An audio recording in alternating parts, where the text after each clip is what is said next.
Fundación Palar y National Geographic presentan Desenterrando el Pasado, el único podcast de arqueología, paleontología y mucho más. Este episodio se llama De la cirugía de supervivencia al cuerpo soñado, un viaje en el tiempo.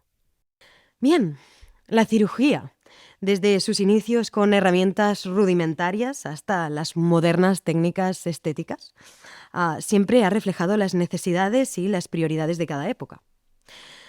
Hoy hablaremos de cómo hemos pasado de la supervivencia al embellecimiento y qué nos dice esta evolución sobre nuestra humanidad. ¿Listos para explorar este fascinante viaje por la cirugía y los procedimientos médicos? Bien. Hoy Desenterrando está en el MAC, en el Museu d'Arqueologia de Catalunya, y viajaremos en el tiempo para explorar cómo hemos pasado de estas primeras cirugías practicadas por necesidad médica en la antigüedad a las sofisticadas cirugías estéticas que moldean el presente. Y para ello contaremos con dos invitados de lujo, que son Núria Armentano-Oller y Johnny Castellar. Bienvenidísimos. Muchas gracias. Buenos días.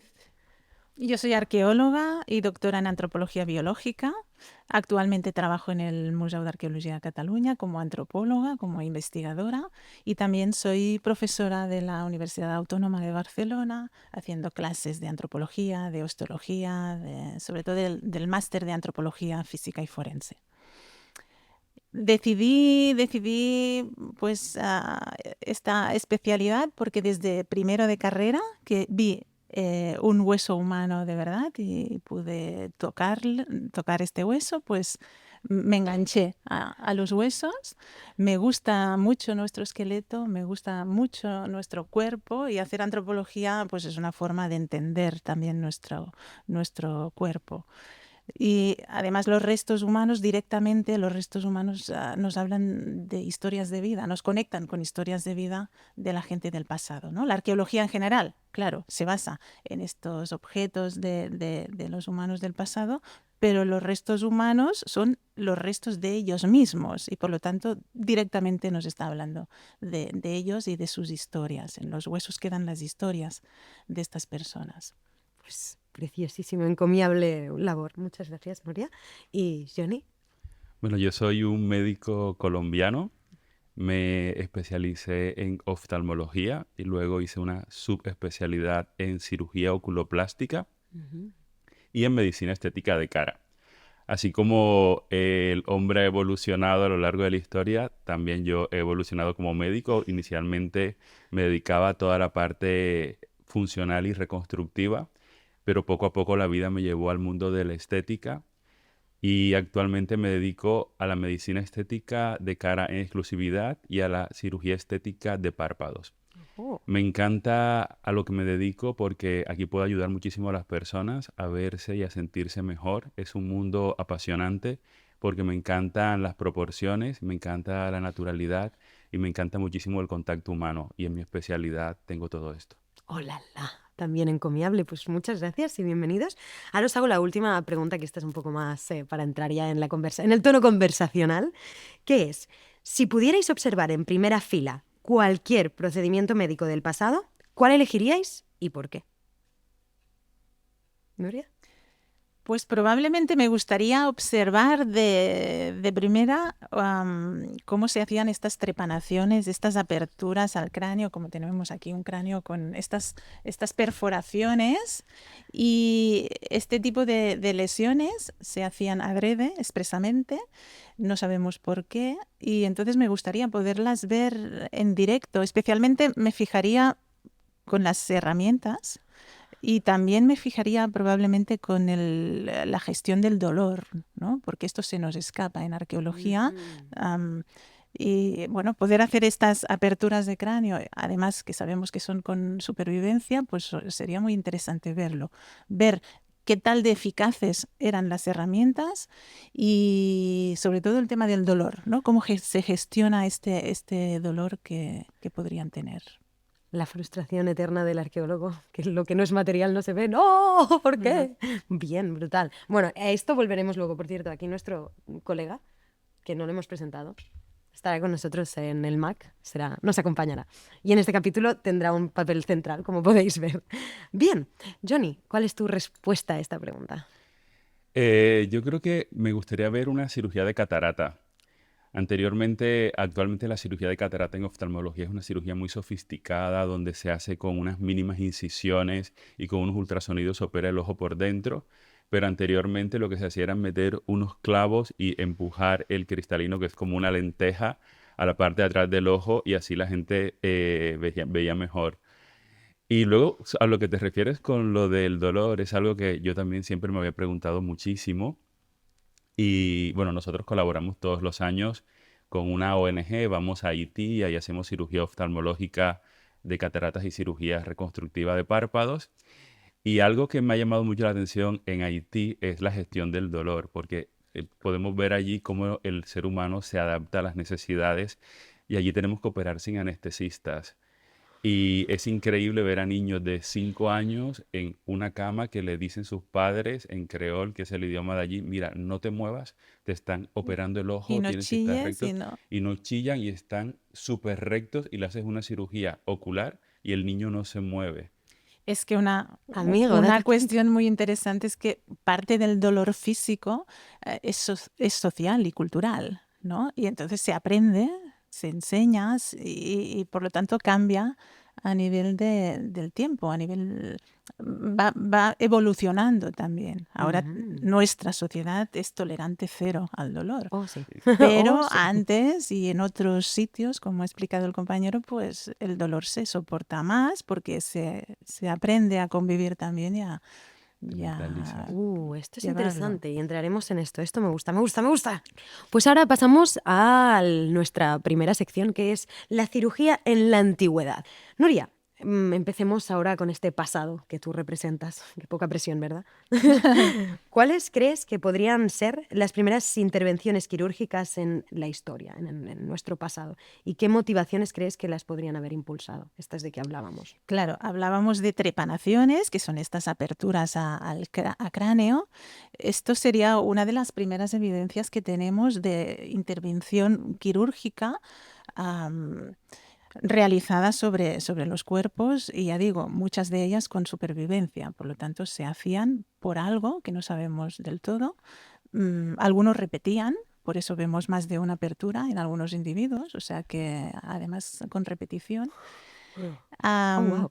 Lo que es interesante también destacar que en antropología solo vemos lo que directamente ha afectado a los restos esqueléticos. Los antropólogos tenemos esta limitación, trabajamos con las partes más resistentes de nuestro cuerpo, que es el esqueleto. Por lo tanto, todas las lesiones, todas las intervenciones hechas a tejido blando, no las tenemos, las perdemos. Por lo tanto, esto ya nos sitúa que tenemos pocas, ¿no? Y hay una limitación, ¿no? Claramente, para percibir cuáles serían las primeras. Son las primeras que conservamos porque sobre se hueso, conservan, ¿no? y Por sobre supuesto. hueso, sobre todo. Así que serían esas trepanaciones, ¿no? ¿Y para Sí, qué además las servirían? tenemos representadas en muchos continentes y desde muy antiguo, desde muy antiguo Por tenemos ejemplo, estas ¿qué temporalidad? trepanaciones. Pues en el Neolítico hay trepanaciones ya, sí. Dios. Actualmente hacemos trepanaciones también, ¿no? Actualmente se hacen operaciones a cráneo pues para acceder a intervenir a tumores, hematomas, es decir, son operaciones que se hacen, pero claro, tenemos las herramientas que tenemos ahora y lo más importante es que tenemos técnicas para saber qué pasa dentro de nuestro cráneo y justifique esta intervención. En el pasado, lo que a mí me sorprende es por qué hacían estas aperturas, además sin poder saber de ninguna manera qué estaba pasando dentro del cráneo, ¿no? Si había un hematoma, una hemorragia, ellos no podían verlo, porque no había las técnicas que tenemos de imagen, que tenemos nosotros, ¿no? Claro. Entonces, atreverse a hacer esta intervención con las herramientas que tenían, que eran piedras, estamos hablando de piedras, pues, ¿qué justificaba hacer esto? Es difícil. Claro, esa es la pregunta. ¿Qué podría haber justificado esto? Supongo que es entrar en el terreno de la especulación, pero ¿Hay alguna teoría y alguna suposición? Hay científicos bueno, que se remiten a cuestiones rituales, a cuestiones pues de pensamiento religioso, que igual eran personas especiales, estas consideradas en la comunidad como personas diferentes. Otros científicos dicen, no, seguro que era para tratar algo, pero aquí el problema es para tratar qué y cómo podrían saberlo. Ujú. Después también podría ser para tratar heridas que hubiera tenido esta persona, ¿no? También. Ujú. No se sabe mucho, pero lo Claro. más importante es la supervivencia y con qué lo hacían. Ujú. Después también hay algunos escritos del antiguo Egipto que detallan muy bien que sabían mucho de anatomía en la antigüedad. Y esto también es muy sorprendente. También textos griegos y romanos que describen muy bien cuestiones anatómicas que dices, wow, pues sabían. Pero ¿qué herramientas tenían para hacer las intervenciones, para hacer las reducciones de fracturas de guerra, por ejemplo? Pues todo era muy limitado, pero las hacían y conocían. Y había o sea, había índice, no sabemos cuál, pero había supervivencia, es decir, En este algunos pollo, casos sí. este pollo sobrevivió. Sí, sí, porque el hueso tiene esta capacidad, ¿no? El hueso, mientras estamos vivos, es un órgano vivo Ujú. que responde a lo que hacemos. Una evidencia clara de que el hueso es vivo es que vamos creciendo. Y los niños son más pequeños, tienen fémur, ¿no? Y tibia y húmero, tienen los huesos igual que nosotros, y nosotros vamos creciendo y no nos hemos cambiado el fémur. Tenemos el mismo fémur que teníamos cuando éramos pequeños.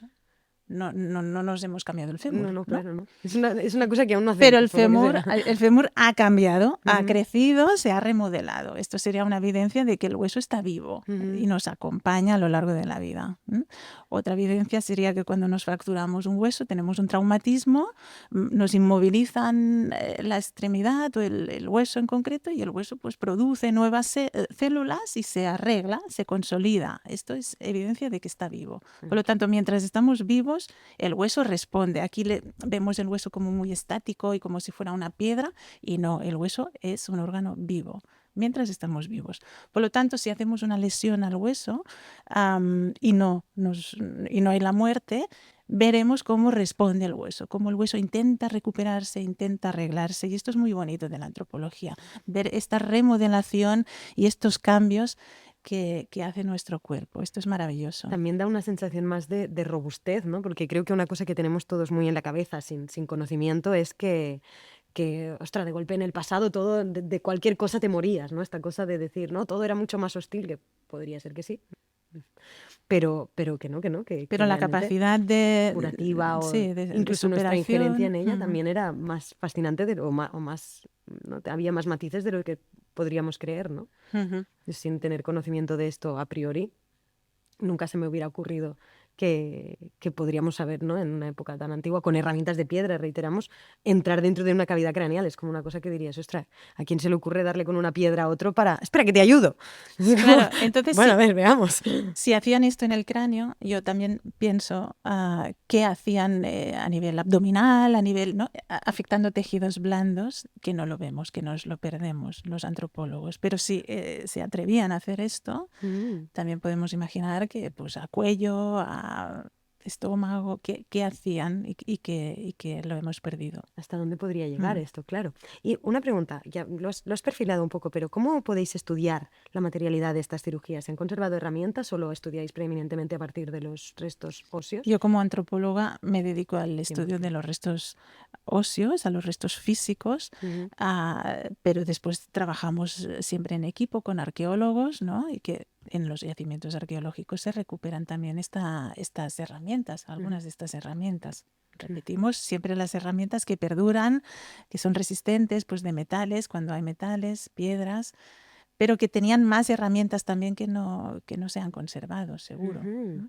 Claro. El tema de estudiar el pasado es que tienes lo que se conserva, no lo que había. Claro, claro, y esto es importante tenerlo en mente. ¿Y qué crees que nos dicen estas prácticas, ¿no? Estas injerencias en el cuerpo, en el hueso en este caso, que es lo que tú puedes estudiar, sobre cómo debían entender la salud o los problemas médicos estas sociedades? Bueno, la salud del cuerpo, etcétera, Claro, estas sociedades. aquí el debate justamente cuando hablamos de intervenciones médicas o quirúrgicas en el pasado, en realidad lo que ponemos sobre la mesa es conceptos tan difíciles como qué es la salud, qué es la medicina, qué es la enfermedad.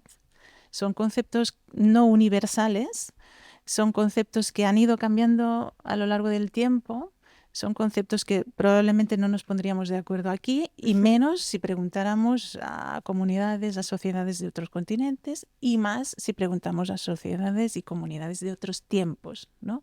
Por lo tanto, la salud y la enfermedad ha ido cambiando la concepción a cosas que ahora nos parecen de enfermedad, pues en el pasado no. Por ejemplo, se me ocurre, yo qué sé, ¿no? Escenas de parto. Un parto, hay medicina en medio, están médicos, ahora está muy controlado, pero en el pasado un parto, pues igual la mujer estaba trabajando, paría y seguía trabajando, ¿no? O sea, Wow. tenemos actualmente, decimos que estamos enfermos por algunas situaciones que igual en el pasado no se consideraban. O sea, que lo que está sobre la mesa, a mi entender, es qué entendemos por salud, qué entendemos por enfermedad, qué entendemos por medicina. Claro, este es el debate que además no nos planteamos, ¿no? Si hablamos de salud, todo el mundo que a lo mejor que haya empezado a ver este podcast, del principio tendrá una idea preconcebida muy clara de lo que es salud o lo que no, y de lo que es la cirugía o no, y claro, a mí lo que primero me fascinó de hablar contigo cuando hablábamos ayer, que es, pero espera, reflexionemos propiamente sobre este concepto, porque es algo probablemente muy mutable. Un poco como antes que decíamos del dolor, ¿no? ¿Qué es el dolor? El umbral del dolor también está muy discutido, ¿no?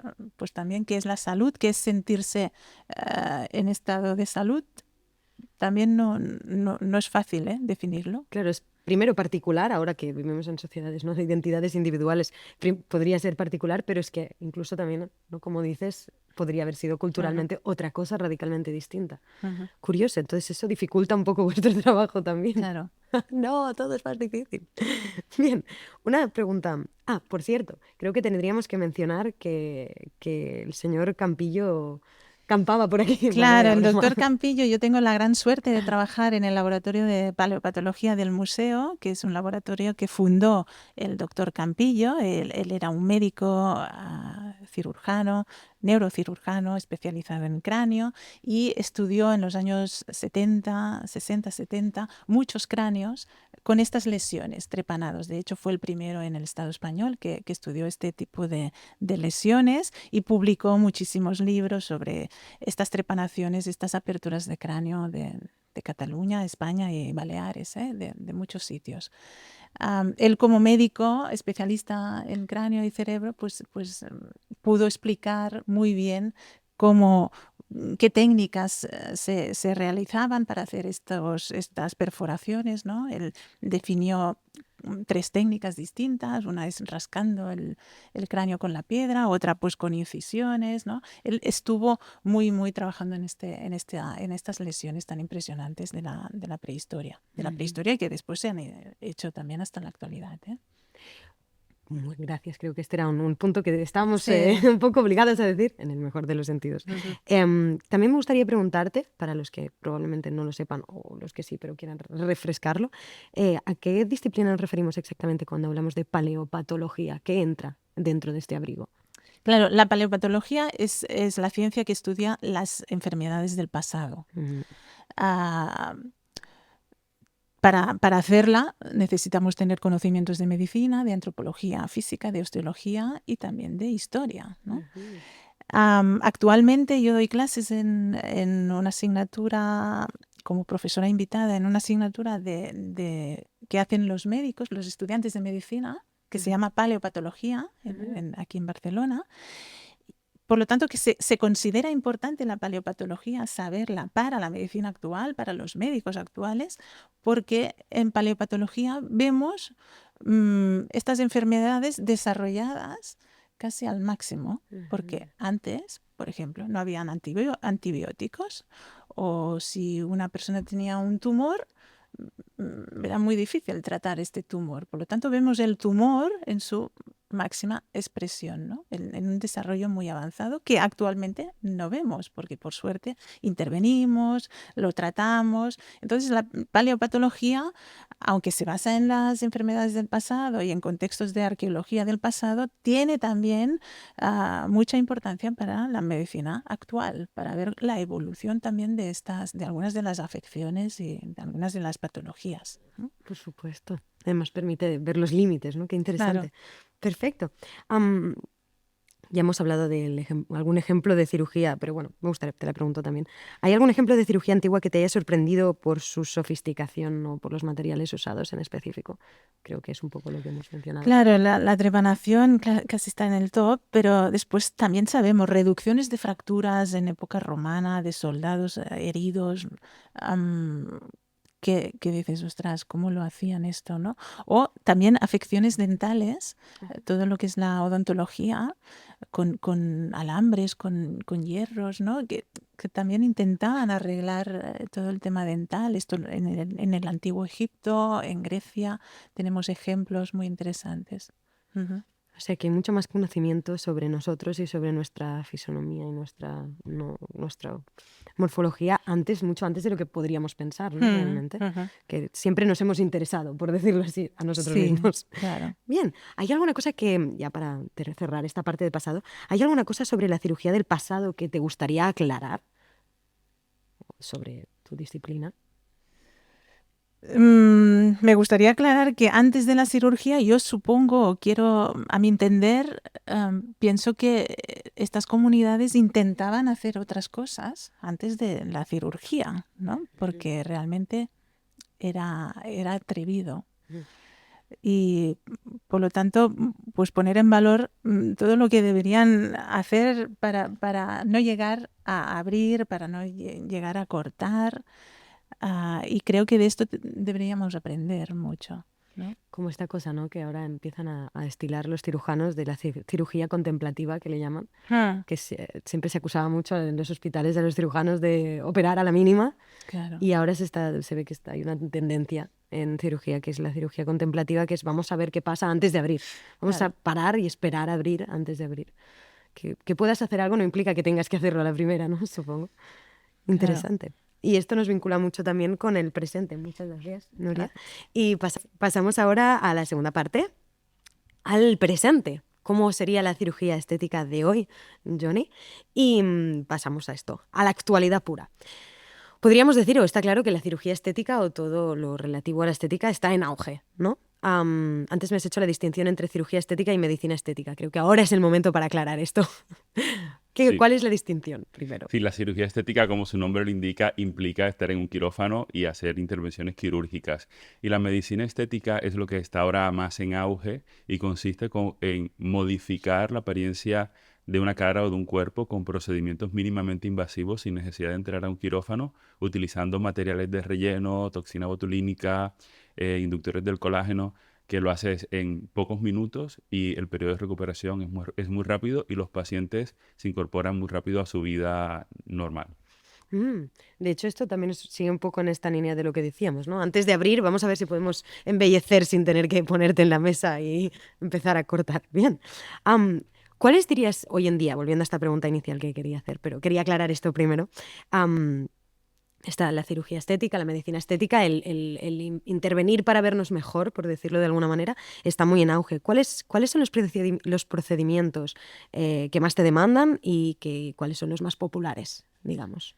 Sí, está muy estudiado científicamente cómo envejecemos y principalmente lo que pasa en la cara es que perdemos colágeno en la piel y los huesos se van haciendo más pequeños y vamos perdiendo grasa de ciertas estructuras. Entonces, los procedimientos actuales se basan en recuperar esa pérdida de colágeno, esa pérdida de grasa y esa pérdida de hueso para dar soporte y para tener un efecto preventivo a largo plazo.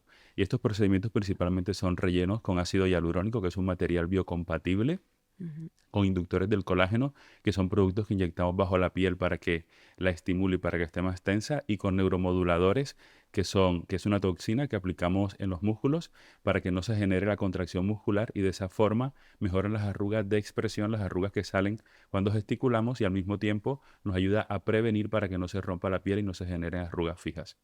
O sea que de alguna forma todos estos procedimientos tan milimétricos están enfocados a paliar los efectos del envejecimiento. ¿Es lo que más se pide, podríamos decir, o no?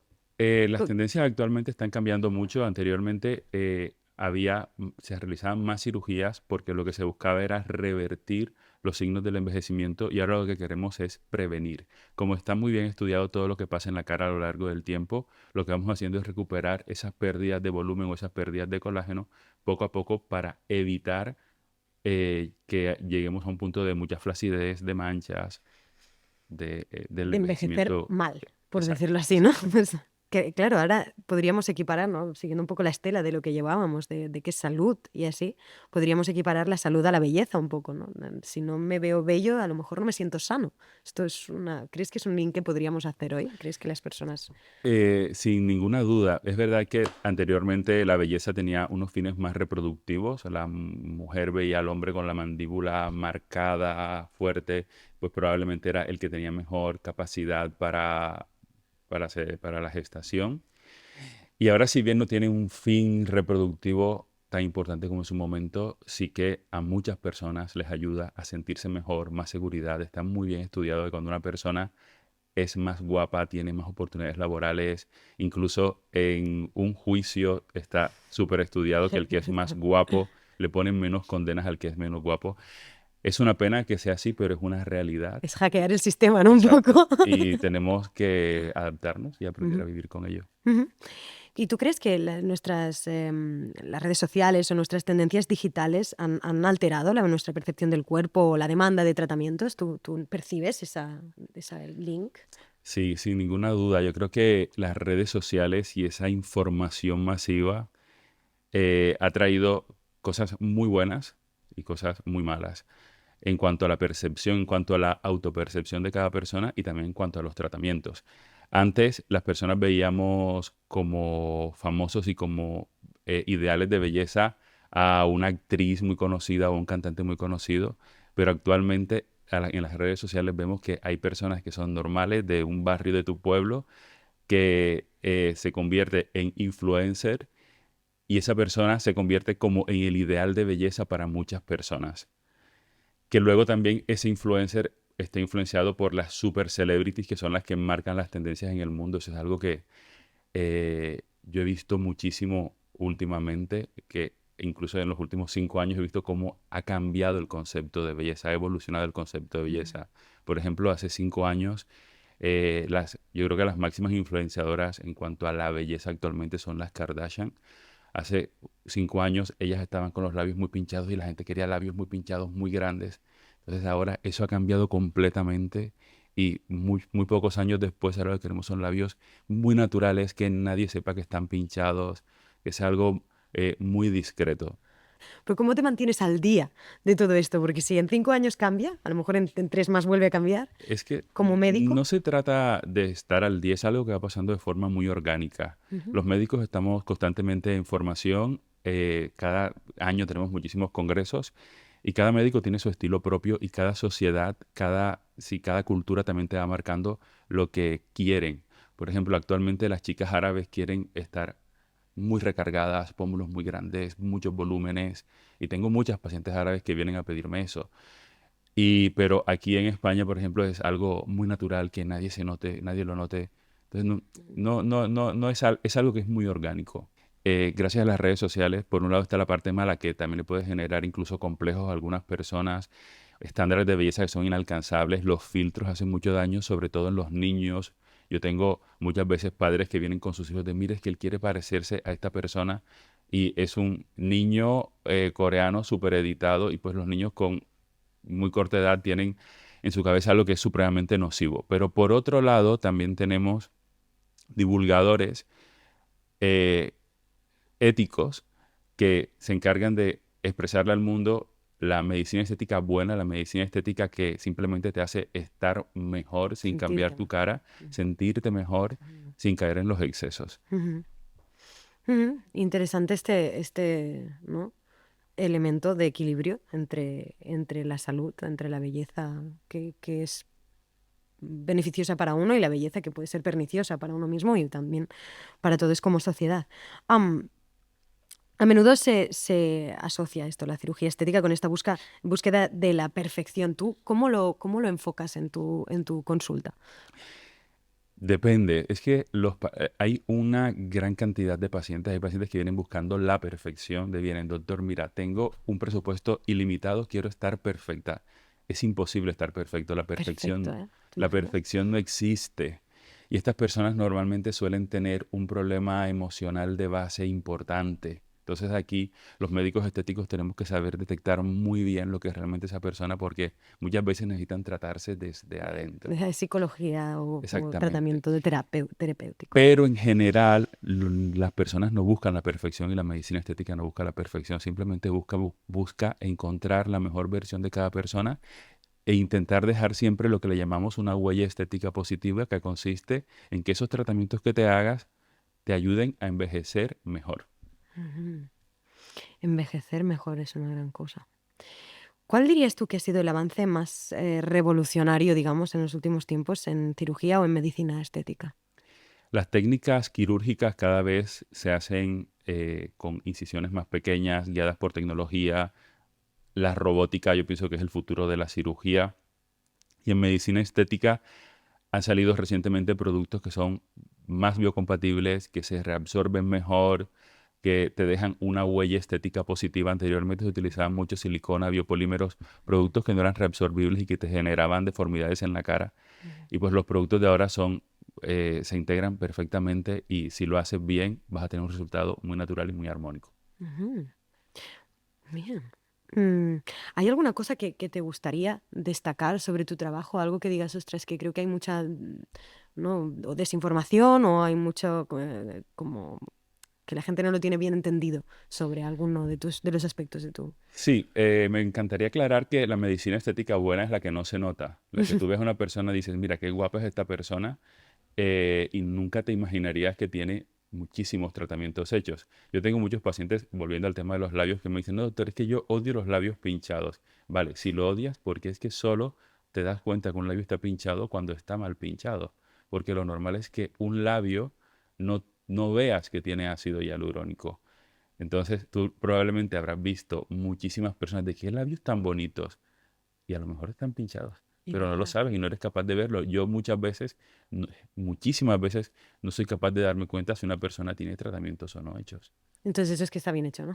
Eso es que está bien hecho y sí, o sea, ahí es donde viene la naturalidad, que luego también el tema de la naturalidad yo creo que va a ser el gran problema que vamos a tener ahora, porque antes, hasta ahora el problema eran los excesos, pero ahora el tema es la naturalidad. ¿Qué es la naturalidad? La naturalidad, todas estas celebrities lo que están mostrándole al mundo es que la naturalidad es tener una piel perfecta, sin manchas, sin poros, que te hagas una selfie recién levantada con un glow increíble. Claro, Entonces, claro, claro, se entonces ve. ahora las personas quieren verse así naturales. Entonces también tenemos que empezar a divulgar que la naturalidad no es eso. La naturalidad es verte bien en tu mejor versión, pero con manchitas, con poros, que las pieles perfectas no existen, que tiene un poquito de flacidez es bonito y que ese concepto de naturalidad que ahora nos están vendiendo no es real. Somos unos animales curiosos, ¿eh? Sí, Voy a afectarme, no, voy a hacerme un procedimiento para que no se note que me he hecho ningún procedimiento. exacto. Si nos estudian desde el futuro dirán, ¿y esta gente? ¿Qué le pasaba a esta gente? Que se vea muy natural y que no necesita un filtro. Exacto, El filtro va pinchado. claro, ya viene puesto. Curioso, pues muchas gracias, Johnny. ¿Hay alguna cosa que te gustaría añadir o que digas, esto me lo he dejado, me gustaría Sí, una puntualizar, única cosa rápido. por favor? Las personas muchas veces creen que el tipo de paciente que tenemos en medicina estética es una persona muy autoexigente, que se cuida mucho, que es muy autocrítica, que muchas veces no está bien de la cabeza y no es así. La gran mayoría de nuestros pacientes son pacientes que hacen deporte, que comen sano, que tienen vidas muy equilibradas. Al final la medicina estética también es algo de lujo, que tienen una posición muchas veces que se lo pueden permitir, que son profesionales. ¿Sabes qué quiero decir? O sea, son personas que tienen vidas muy equilibradas, no es algo que es para un tarado, como muchas personas lo creen. O muy bien integradas en la sociedad y en nuestra cultura, ¿no? Exactamente. Porque al final esta medicina estética es un dibujo cultural, ¿no? Si alguien nos tuviera que estudiar desde el pasado, o sea, desde el futuro, que fuéramos su pasado, y aquí ya entramos un poco en el futuro, ¿no? En la siguiente sección reflexiones sobre la evolución y a dónde nos lleva la cirugía. ¿Qué creéis? Esta es una pregunta muy especulativa, pero que ya sé que a los arqueólogos nos gusta especular con razón, pero como ejercicio que si no cortaremos, no os preocupéis. ¿Qué creéis que pensarían de nuestra forma de emplear la medicina o la cirugía en un futuro cuando nos estudiaran arqueológicamente hablando o antropológicamente hablando? Bueno, yo siempre personalmente he pensado que en un mundo ideal la medicina estética y la cirugía estética sería una tontería y si yo lo pudiese sacar del algoritmo la vida lo sacaría porque no tiene sentido gastarte dinero, tiempo, pincharte por verte mejor. Pero es algo que no se puede modificar y que forma parte de la evolución humana. ¿Por qué razón? No tengo ni idea. Pero es una realidad y cada vez va a ser algo más asequible para la gente y cada vez va a ser mucho más, algo mucho más globalizado. No tengo ni idea de cómo lo van a ver las personas del futuro, pero sí sé que esa búsqueda de la perfección no va a parar. Y tenemos que estar muy mentalizados y tenemos que educar muy bien a los niños para que tengan la cabeza muy amueblada y que eso luego no les genere daño ni no les genere dolor. Porque lo que sí está claro es que cuando nos vean en un futuro, así como van a ver a personas que se han adaptado bien y que le han sacado el mejor partido, también van a ver a muchas personas infelices por su autopercepción, porque nunca llegaron a ese punto de perfección que querían, y también esas personas que económicamente nunca se lo pudieron permitir. O sea, dirá mucho de nuestra sociedad, ¿no? ¿Qué opinas tú, Nuria? Yo diría que se hace un abuso, nos autolesionamos de forma gratuita en muchos casos, ¿no? Yo soy un poco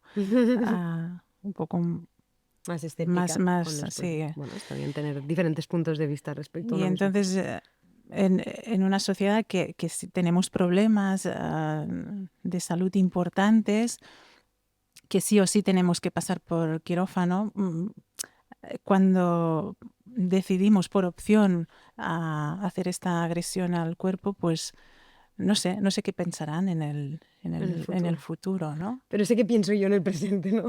Yo sí. No, pero No, sí. y después eso, estaba hablando muy bien el compañero, ¿no? Esta búsqueda de la perfección física, el tema es aquí, ¿no? Si realmente nos hace más felices. Quizás lo que tenemos es que explorar otras búsquedas de perfección, no tan físicas. O quizá la perfección no sea lo alcanzable, ¿no? A lo mejor esa naturalidad nos hace más felices que una perfección. Pero eso ya es... Bien, volvamos un poco al cauce de cirugía y vinculemos. Nuria, ¿qué nos falta descubrir sobre la cirugía de nuestros antepasados para entender bien estos procesos, sus motivaciones? Claro, a mí me pregunto mucho, lo hemos hablado ya, el tema del dolor. Aunque sabemos que sí, tomaban calmantes, ¿no? Hierbas, alcohol, pero ostras, ¿hasta qué punto esto realmente era efectivo? El tema del dolor sería uno, el tema de las infecciones antes de la era antibiótica, que es nada. Que se hace nada, hace 2 días, ¿no? Claro, Realmente. como el control de estas infecciones, ¿no? Sabemos que la mortalidad era enorme a causa de las infecciones, pero ¿qué hacían y cómo gestionaban este montón de infecciones que habían y que convivían con ellas? Sería otro. Y después lo que hemos comentado también, ¿no? Realmente el concepto de lo que era estar sano y de lo que era estar enfermo. Esto se nos escapa también a partir de los huesos y de la arqueología. Claro, además, por ejemplo, transfiriéndolo un poco a lo que estamos hablando aquí también con Johnny, si podríamos, si ahora podemos equiparar belleza a salud, ¿cómo podría haber sido para ellas el concepto de salud, ¿no? Incluso. Es decir, ostras, de golpe le ponemos muchas cosas a este concepto, es muy cultural y al final Es muy es cultural, muy claro. construido. ¿Cómo analizar, cómo descubrir a través de la materialidad algo que es inmaterial? ¿Cómo se hace? Deduciendo, infiriendo, juntando las mayores piezas posibles.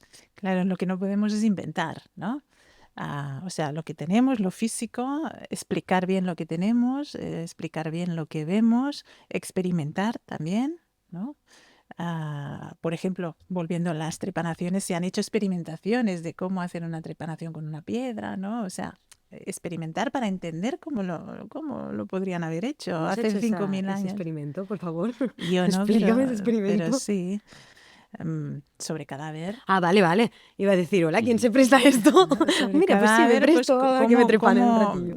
con una piedra, realmente, ¿cómo lo haces, no? Pues cómo abres el cuero cabelludo, tal, ¿no? Nos falta experimentación en antropología y en arqueología. Ujú. ¿Y por qué falta experimentación? Porque no se desarrolla, no hay suficiente... Bueno, que a veces publicamos cosas que si lo hubiéramos experimentado, igual no publicaríamos lo que publicamos, ¿no? Ajá. Una cosa es la teoría y otra Ujú. cosa es, bueno, métete ahora a hacer esto que dices que se hace así, ¿no? Ujú. Con las herramientas y las condiciones que tenían hace 4.000 años o 10.000 años.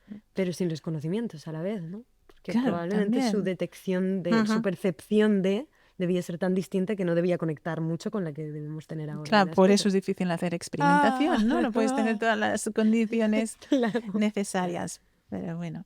Pero se hace lo que se puede. Sí. Bien. Y tú, Johnny, si pudieras imaginar cómo será la cirugía en un futuro, con esta cosa que decías de la irrupción de la robótica o todo esto, ¿cómo te imaginas que sería? O sea, ¿cómo te aparece a ti dibujada?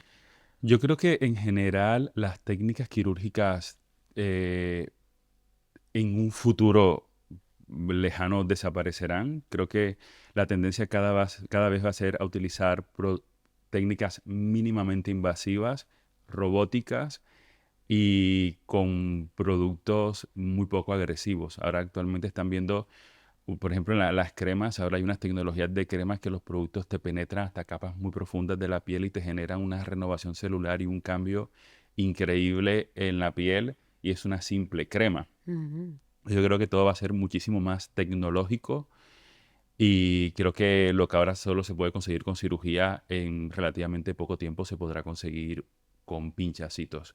Ujú. Yo cuando me dedicaba a la oftalmología daba mucha felicidad a las personas Ujú. y parece desde fuera como que la oftalmología es más importante que la estética. Tal vez en el pasado sí o de forma general sí, pero yo ayudo a muchísimas personas, los médicos estéticos ayudamos a muchísimas personas a mejorar su autoconfianza, a mejorar su seguridad, a ser más felices.